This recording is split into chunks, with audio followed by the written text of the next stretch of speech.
Officer Emily Hayes tightened the custom vest onto her K-9 partner, Duki Aline, alert Belgian Malinois with a glossy sable coat and sharp amber eyes.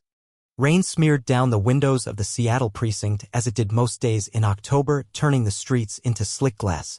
Inside, the air buzzed with chatter as shifts rotated and officers checked their gear. Duke stood calm and ready, muscles taut beneath his coat, eyes never leaving her face. He was focused as ever. Emily gave him a quick scratch behind the ears and whispered, "Let's go to work, partner." Sergeant Wallace strode over, tablet in hand. "Hayes," he said, nodding at Duke.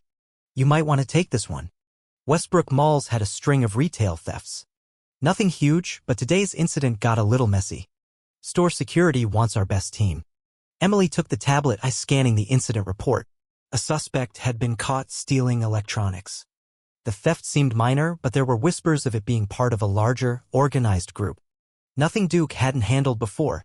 But when she said mall, Duke's ears perked. His stance shifted just slightly, subtle but unmistakable to her. He was ready. Their patrol SUV waited in the underground garage. Duke leapt into his secured compartment with a smooth, practiced motion. Emily slid into the driver's seat and pulled into traffic, wipers dragging water across the windshield in rhythmic sweeps. Seattle streets reflected neon signs and brake lights as they passed cafes and commuters huddled beneath umbrellas. The radio crackled to life. Unit K-9-14. Respond to Westbrook Mall, South Entrance. Security has a shoplifting suspect in custody. Requesting law enforcement presence. Emily keyed her mic. K-9-14 responding. ETA 7 minutes. She pulled into the packed parking lot, surveying the area. Routine. Check the suspect, take witness statements. She clipped Duke's lead, opened the rear door, and he stepped down at her side, pacing neatly beside her through the sliding glass doors of the mall. As usual, people stared. A few kids waved. Some adults edged away. But Duke ignored them all, laser-focused. Security Chief Allen greeted her near the Macy's wing, gesturing toward a bench. A young man sat cuffed, arms crossed, next to a small pile of electronics still tagged. Caught him red-handed. We think he's hit at least 3 other stores. Manager wants charges. Emily nodded, taking in the surroundings. A few witnesses stood nearby, a frail older man, a teenage cashier, and a visibly pregnant woman in a soft blue maternity dress. She looked to be about 7 months along, resting her hands on her rounded stomach. "She's the one who spotted him," Allen said, pointing to the woman. "Her name's Rachel Meyer." Emily approached the group, Duke close by her heel. "Mrs. Meyer," she began. "I'm Officer Hayes. I understand you saw the suspect removing tags." Before Rachel could respond, Duke froze. His body stiffened, ears forward, nose twitching. Then came a bark, deep, deliberate, different. Not the short alert he gave for narcotics, nor the sharp tone used for detection. This bark was raw, insistent, almost panicked. Emily tugged the lead instinctively. Duke, heel. But he didn't back down. He lunged not with aggression but an overwhelming urgency toward Rachel's belly. Startled, Rachel recoiled, her hand flying protectively to her abdomen. "What is wrong with your dog? Is he going to bite me?" Emily flushed. "I'm so sorry. He's a certified K-9 officer. This isn't normal behavior." Phones came out. A crowd gathered. Allen stepped in, his voice low. "Maybe remove the dog, officer. We've got plenty of witnesses." Duke kept barking, now whining low between vocalizations. His muscles trembled, but his eyes never left Rachel's stomach. Emily crouched beside him, whispering, "What is it, boy?" Turning to Rachel, she asked gently, "Are you feeling okay? Any discomfort? Pain?" Rachel looked unsure. "Just backache. Pressure, maybe?" But the baby kicked when he barked. I think it startled her. Emily gave Duke another command. "Sit." He obeyed reluctantly, but his eyes still locked on Rachel's abdomen. "I know this sounds strange," Emily said quietly, "but Duke is trained in medical detection. He's identified internal bleeding in car crash victims. Even detected an aneurysm once. If he's alerting like this, it usually means something's very wrong inside." Just then, Rachel's husband arrived, tall, tense, wearing a suit, clearly frustrated. "What's going on?" We're already late for her OB appointment. Your wife appears fine, Emily said. But I'd recommend she get checked out right away, just to be safe. Is that necessary? He asked. Your call, she replied. But his alerts have never been wrong. A mall medic, EMT Jalen Ramos, arrived and performed a quick check. Vitals were slightly elevated but within range. She's stable, he said. But maybe avoid walking around until that appointment. Still, Emily felt the tension in Duke's posture. As the couple walked toward the exit, he whined again, straining against the lead. Something in her gut told her this wasn't over. Alan approached. I'll need an incident report, he said curtly. You scared a pregnant woman. This is going to be a thing. Emily nodded, completed the arrest paperwork, and left the mall. But the doubt festered. Duke didn't get things wrong. Not in 3 years. Not once. That night, back at the station, she stared at the draft of the incident report on her screen. Her hands hovered over the keyboard. Duke's reaction had been textbook, his rescue signal.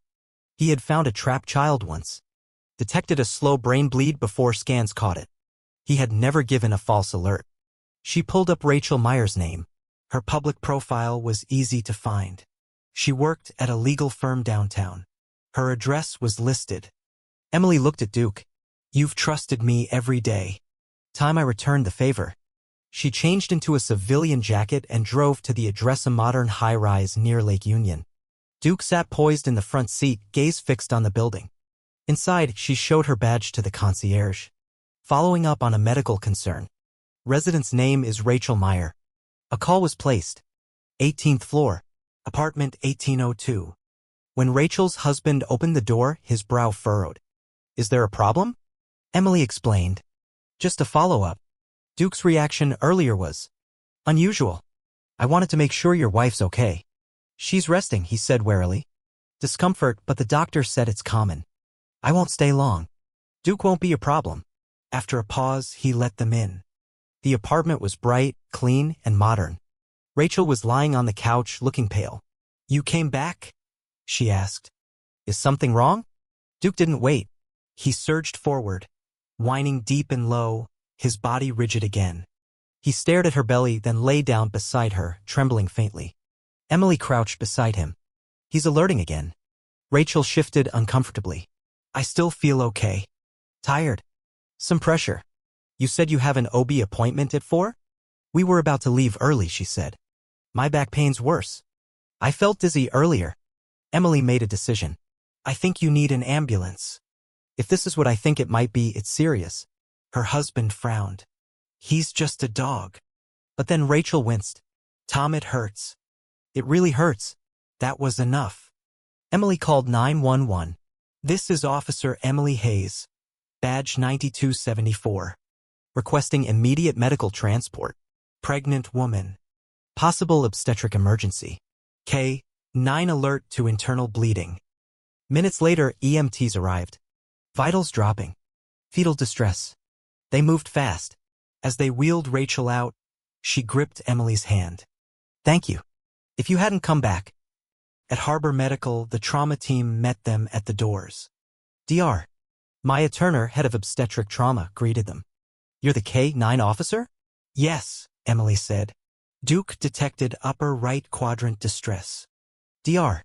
Turner nodded. We're prepping for an emergency C-section. They allowed Duke into the trauma bay. He approached Rachel, sniffed deliberately, and placed his paw gently on her upper abdomen. Right-sided abruption, Dr. Turner confirmed. We're going in now. Tom stood frozen. If we'd waited even an hour. They're in good hands, Emily said, watching their doors close. In the waiting room, Tom paced. Emily and Duke sat quietly. When the doctor returned, her expression was calm. She's stable, she said. We controlled the bleeding. The baby your daughter is in NICU. Premature, but strong. Tom wept. Emily closed her eyes, relief flooding her. Later, in recovery, Rachel smiled faintly when she saw them. He knew, even when I didn't. They named the baby Olivia. Her middle name's Hayes, Tom said. After you. Emily blinked. You don't have to. We want to, Rachel whispered. Because we almost lost everything. Weeks passed. Harbor Medical launched a pilot program. Emily and Duke began visiting high-risk clinics. Their success with Rachel's case led to a broader study. Researchers began publishing data.